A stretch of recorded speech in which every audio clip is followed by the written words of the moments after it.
एक समय की बात है, एक गांव में एक भूतिया घर था।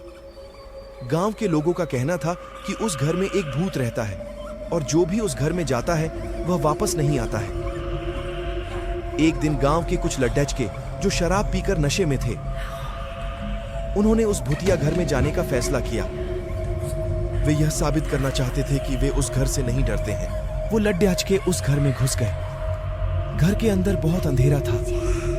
वे लड्डच अपने हाथों से दीवारों को छूते हुए आगे बढ़ने लगे। उन्हें कुछ भी दिखाई नहीं दे रहा था। अचानक से उन लड़कों ने एक आवाज सुनी। वह आवाज कह रही थी, तुम लोग यहाँ क्या कर रहे हो? लड्डू घबरा गए।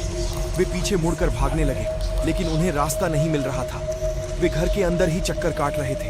अचानक से उन लड़कों ने एक रोशनी देखी। वे उस रोशनी की ओर बढ़ने लगे। रोशनी एक कमरे से आ रही थी। लड्डू उस कमरे में घुस गए। कमरे के अंदर एक बूढ़ा आदमी बैठा हुआ था। उसके हाथ में एक दिया था। उस बूढ़े आदमी ने लड़कों से कहा, तुम लोग यहाँ से चले जाओ, ये घर मेरा है।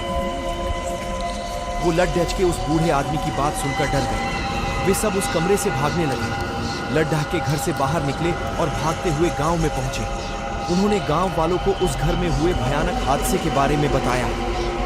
गांव वाले उन लड़कों की बात सुनकर बहुत डर गए और उस भूतिया घर के अंदर जाने तक की हिम्मत नहीं जुटा पाए। कुछ साल बाद एक दिन एक लड्डू गांव में आया। उसका नाम मोहन था। वह उस भूतिया घर को खरीदना चाहता था। गांव के लोगों ने मोहन को उस घर को न खरीदने की सलाह दी। उन्होंने मोहन को उस घर में रहने वाले भूत के बारे में भी बताया।